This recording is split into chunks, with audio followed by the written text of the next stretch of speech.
హైదరాబాద్ లో ఓ రియల్టర్ మోసం వెలుగు చూస్తుంది. పెట్టుబడుల పేరుతో సుమారు 500 కోట్ల రూపాయలు వసూలు చేసిన జేవీ బిల్డర్స్ యజమాని పరారయ్యాడు. సుమారు 500 మంది ఏజెంట్ల ద్వారా 7,000 మంది నుంచి డబ్బులు వసూలు చేశారు. భూమి కొనుగోలు కోసం పెట్టుబడి పథకం, అధిక వడ్డీ లాభాల పేరుతో వసూలు చేసినట్లు తెలుస్తోంది. జనగామ శివారు ప్రాంతంలో తక్కువ ధరకు భూములు తీసుకుని బైబ్యాక్ ఆఫర్ అని ఫార్మ్ ల్యాండ్ అంటూ రిజిస్ట్రేషన్ చేశారు. జేపీ బిల్డర్స్ యజమాని వేలూరి లక్ష్మీనారాయణ, జ్యోతిపై బాధితులు పోలీసులకు ఫిర్యాదు చేశారు. గతంలోనే వీరిపై పలు చీటింగ్ కేసులు ఉన్నట్లు తెలుస్తోంది.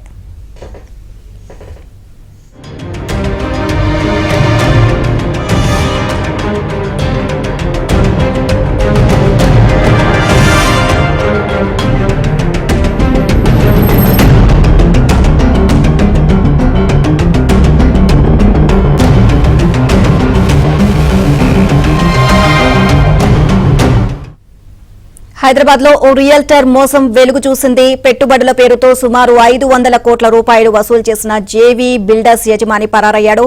సుమారు 500 మంది ఏజెంట్ల ద్వారా 7,000 మంది నుంచి డబ్బులు వసూలు చేశారు. భూమి కొనుగోలు కోసం పెట్టుబడి పథకం, అధిక వడ్డీ లాభాల పేరుతో వసూలు చేసినట్లు తెలుస్తోంది. జనగామ శివారు ప్రాంతంలో తక్కువ ధరకు భూములు తీసుకుని బైబ్యాక్ ఆఫర్ అని ఫార్మ్ ల్యాండ్ అంటూ రిజిస్ట్రేషన్ చేశారు. జేపీ బిల్డర్స్ యజమాని వేలూరి లక్ష్మీనారాయణ, జ్యోతిపై బాధితులు పోలీసులకు ఫిర్యాదు చేశారు. ఇక గతంలోనే వీరిపై పలు చీటింగ్ కేసులు ఉన్నట్లు కూడా తెలుస్తోంది.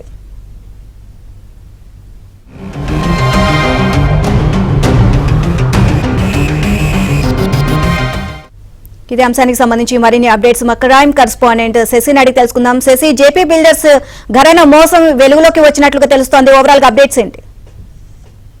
ఉప్పల్ కేంద్రంగా పనిచేస్తున్నటువంటి JV builders and infrastructure real estate company ప్రస్తుతం బోర్డు తిప్పేసింది. ఇక సామాన్యుల నుంచి పెద్ద ఎత్తున కూడా పెట్టుబడుల పేరుతో డబ్బులు వసూలు చేసి సుమారుగా కోట్లాది రూపాయలు దండుకొని ప్రస్తుతం బోర్డు తిప్పేసినటువంటి ఘటన వెలుగులోకి వచ్చింది. గత కొంతకాలంగా ఉప్పల్లో JV builders and infrastructure real estate company నడుస్తూ ఉంది. తమ కంపెనీలో పెట్టుబడులు పెడితే అత్యధిక లాభాలు ఇస్తామంటూ కూడా వీరంతా కూడా సామాన్యులను ఆకర్షించారు. ఒక్కొక్కరి నుంచి కూడా సుమారుగా 10,000 నుంచి లక్షలాది రూపాయల వరకు కూడా పెట్టుబడులు స్వీకరించారు. ఈ మేరకు సుమారు 500 కోట్ల వరకు కూడా పెట్టుబడులు స్వీకరించి ఉండొచ్చంటూ కూడా ప్రస్తుతం ఒక అంచనాకైతే ఉంది. పెట్టుబడుల పేరుతో అమాయకులను మోసం చేసి సుమారుగా 500 కోట్ల రూపాయల వరకు దండుకుని ఉన్న పలానా భార్యాభర్తలు ఇద్దరు కూడాను ఈ జేవీ బిల్డర్స్ ఓనర్స్ గా వ్యవహరిస్తున్నటువంటి వేలూరు లక్ష్మి, అలాగే జ్యోతి, లక్ష్మీనారాయణ జ్యోతి దంపతులు ఇద్దరు కూడా ఉన్న పలానా రాత్రి ఈ బోర్డు తిప్పేసరిగా తెలుస్తుంది. వీరంతా కూడా పరారయ్యారు. అయితే గత కొంతకాలంగా పెట్టుబడులు పెట్టించుకుని ఆ తర్వాత అందరికీ సక్రమంగానే ఇచ్చిన మాట ప్రకారం సక్రమంగానే లాభాలు ఇచ్చినటువంటి ఈ ఇద్దరు దంపతులు కూడాను గత కొంతకాలంగా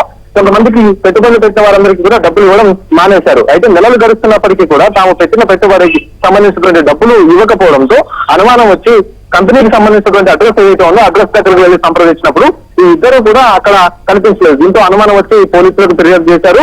ఫిర్యాదు చేసినటువంటి అనంతరం వీరు మోసాలకు సంబంధించినటువంటి అంశాలన్నింటినీ కూడా వెలుగులోకి వచ్చాయి. సుమారుగా 7,000 మంది వరకు కూడా వీరి బాధితులు ఉన్నట్టుగా కూడా తెలుస్తుంది. ఒక్కొక్కరి నుంచి 10,000 మొదలుకొని సుమారుగా లక్షలాది రూపాయల వరకు వసూలు చేసినట్టుగా తెలుస్తుంది. మొత్తం మోసం 500 కోట్ల రూపాయలుగా ఉంటుందంటూ కూడా ప్రస్తుతం ప్రాథమికంగా ఒక అంచనాకైతే రావడం జరిగింది.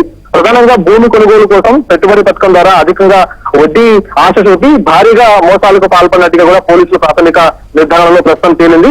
జనగామ ప్రాంతానికి సంబంధించి ఆ శివరులో తక్కువ రేటులో భూములు కొనుగోలు చేసి ఆ యొక్క భూములను బైబ్యాక్ ఆఫర్ కింద సామాన్యులను నమ్మించి వారికి మోసం చేసి ఆ భూమి గుంట లెక్కన ఫార్మ్ ల్యాండ్ గా రిజిస్ట్రేషన్ చేసి ఇచ్చారు. కానీ చాలా మంది కస్టమర్ కు అగ్రిమెంట్ మీదనే ఇవన్నీ కూడా ఇచ్చినట్టుగా తెలుస్తుంది. కేవలం ₹1,00,000 కడితే నెలకి 8,000 చొప్పున వడ్డీ ఇస్తామంటూ ఆ తర్వాత 20 నెలలకు 16,60,000 దాకా వడ్డీ ఇస్తామంటూ కూడా చాలా మందిని రకరకాల స్కీముల పేరిట మోసం చేసినట్టుగా ప్రస్తుతం తెలుస్తోంది. అయితే బాధితులంతా కూడా ఉప్పల్ పిఎస్ కు చేరుకున్నారు. ఉప్పల్ పిఎస్ లో తాము ఎలా మోసపోయామన్న అంశాల గురించి కూడా ఫిర్యాదు చేశారు. గతంలో కూడా వీరు ఇదే తరహా మోసాలకు పాల్పడినట్టుగా తెలుస్తుంది. అయితే ఒక ప్రాంతంలో మోసం చేసి మరొక ప్రాంతానికి వెళ్లిపోవడం, మరొక ప్రాంతంలో మోసం చేసి ఇంకో ప్రాంతానికి వెళ్ళడం ఇదే తరహా వృత్తిగా కనిపిస్తోంది. సో మొత్తానికి పోలీసులు ఈ అంశం మీద కేసు నమోదు చేశారు. బాధితులు ఇచ్చినటువంటి ఫిర్యాదు మేరకు కేసు నమోదు చేసుకుని దంపతుల కోసం గాలింపు చేపట్టారు. Thank you Shashi.